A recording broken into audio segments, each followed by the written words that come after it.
What's going on, y'all? Psych Perspectives, Geo Folx. It is October 25th, 2020. Tomorrow, October 26th, 2020, Monday, I will be having surgery, top surgery. I will be having a double incision mastectomy, removing the breast tissue down to the muscle to have a more cis masculine male chest.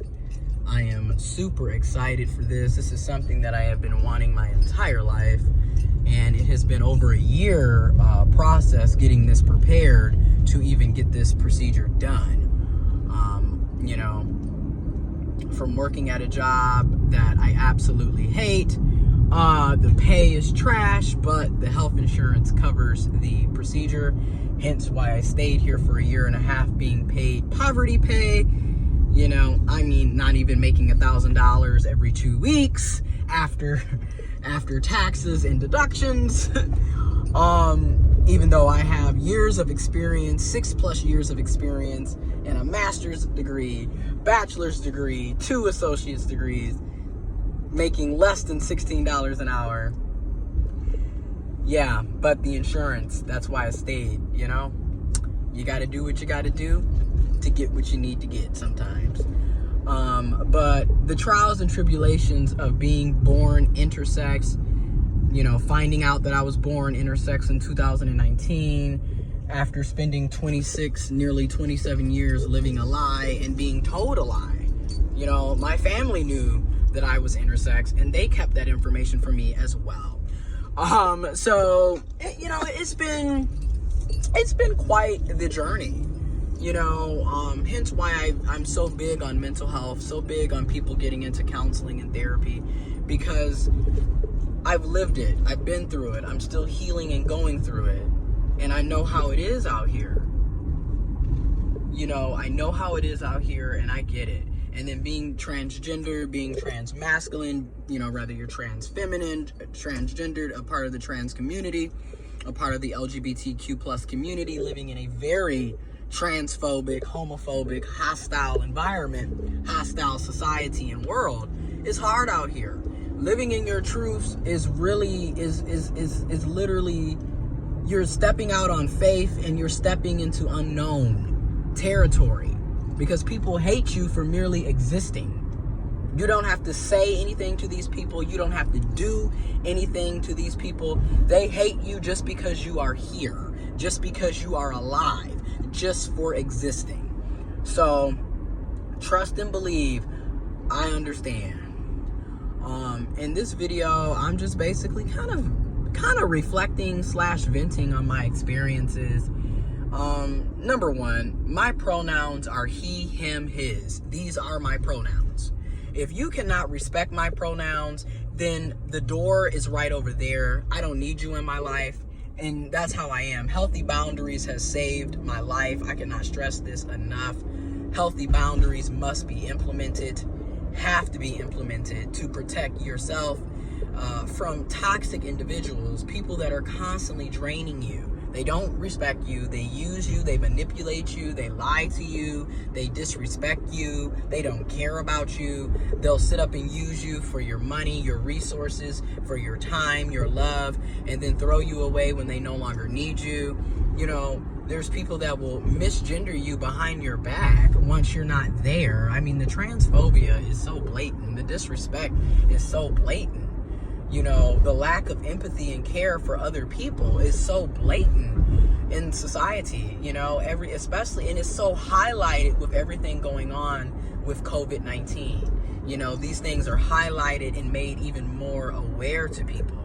You know, people, you can no longer ignore the obvious, is basically where I'm getting with this. But my family is still misgendering, still dead naming. And it's one of the many reasons why I do not come around them, and I don't want to be around them. I don't talk to them. I used to be extremely close with my grandmother, with my grandfather, with my mom even, you know, despite the fact that my mom really wasn't the best parent. Let's just keep it a buck. Father, deadbeat. You know, and and it took me going into therapy and counseling after getting out of a toxic situationship from hell, or what everyone's calling an entanglement, thanks to Jada Pinkett Smith, another narcissistic bitch. But anyways, these types of people are everywhere. You know, they're in your friend group. You're working with narcissists. They work with you. They're your significant others. They're everywhere. They're in every realm. And this is why it is so important to be mindful and conscientious of the people that you engage with and the people that you allow in your life. You really have to be conscientious. I'm going to show you guys downtown Flint real quick. I'm in my hometown. Because despite the disrespect and the transphobia and the blatant ignorance and stupidity that I have to deal with my so-called family, I still come here, you know, either bi-weekly, or I try to come once a week on a Sunday, because I recognize that, number one, my grandmother is 75, almost 76. So I do grocery shopping for her. I clean up. I do clean up the house, get everything together, do the bills, do her errands, and then I go and check on my mother, who's 50. She's 50 years old, and she has MS. So I check on them. I bring them food. I do their errands and whatnot, because, you know, I still feel obligated as my mother's only child, as my grandmother's only grandchild. I look out for my uncle, you know, checking on him to see how he's doing. Now, don't get me wrong. Have things improved? Yes. You know, it's not all the way 100% horrible, but it's like 90%. So, wow, you know, it's 90% shit, basically. Here's downtown Flint. I'm from Flint, Michigan, USA. And this is the downtown area, apparently the only area that the city of Flint tends to care about. Because when you look at the other parts of the community, they don't really invest. It's a lot of gentrification going on for the downtown area. But when you actually start driving around into the neighborhoods where the people actually live, you will see the difference. They put a lot of money and time and energy and resources into fixing up the downtown area. And here we are on the infamous bricks. And if you're from Flint, you will hear people say, back to the bricks. And this is what we mean. The infamous bricks that you need to drive very slow. As you can see, I'm doing like 22 miles per hour because, man, you come down here flying if you want to, your whole front end will be gone. Okay, your tires, everything will be gone. So, but yeah, so to keep going, they misgender and dead name me all the time, and it's mind-boggling to me, because my colleagues, the people I work with, acquaintances, friends, complete strangers, they can get my pronouns correct. Hi, sir. How are you doing, sir? Well, he said this. Well, that's his. And they can get my name correct. Well, Gio said this, or Giovanni said that. Well, did you ask Gio? They can get it correct. But then people in my family, my grandmother and my uncle in particular, they will constantly, well, she's doing this, she's doing that. Well, did you ask her? Well, Gia, and it's like, no, I legally changed my name over a year ago. It makes no sense that 12 plus months you're still misgendering and dead naming me. Here I am about to have an entire surgery, and you're still dead naming me?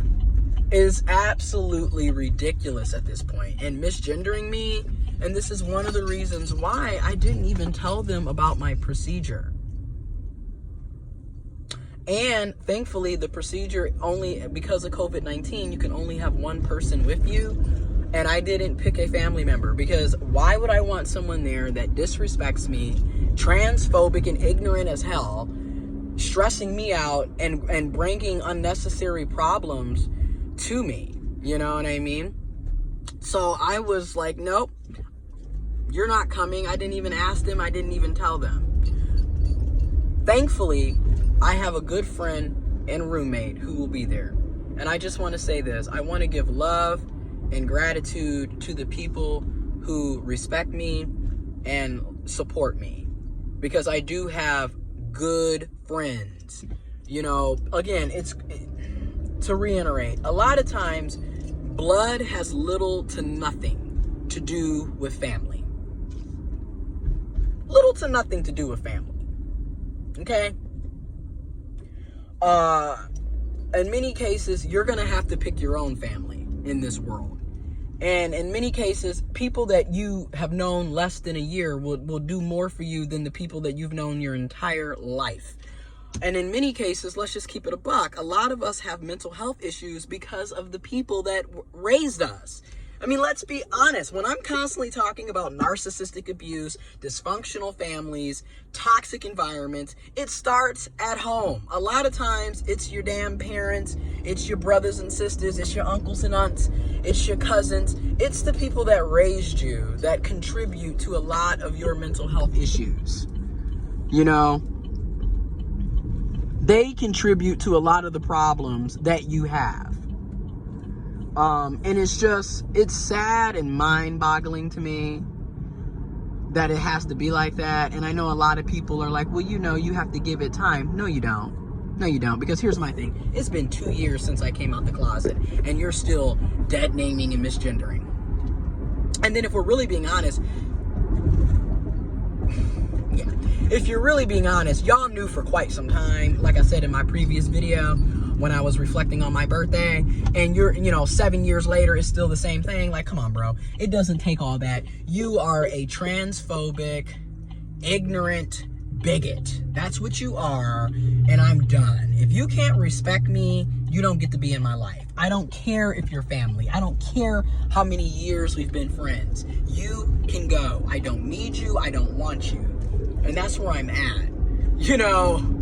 Here I am, like I said, about to have a surgery, and I'm going to be dealing with this on my own, by myself. And I did this on my own, by myself. Again, a lot of times, your family is toxic and completely useless. And that's just keeping it real. That's just keeping it real.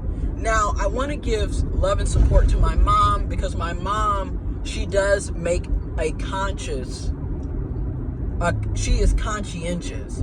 She makes a conscious effort to gender me correctly and to name me correctly. Meantime, my grandmother is still off in La La Land. My uncle, he's made some progress, but he's still she. And it's like, again, I have whole facial hair. Facial hair. And you're still on this. So again, I don't have time to deal with you.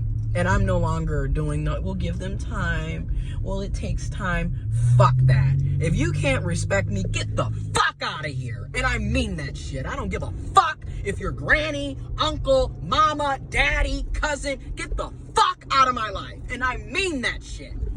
And I just got to say that. Because it's at this point where, no, you have to demand respect from these homophobic, transphobic bastards. You have to demand it. And if they don't give it to you, kick their toxic bitch asses to the curb. They don't need to be in your life. And that's the message. That's the message. It's 2020. Get it correct.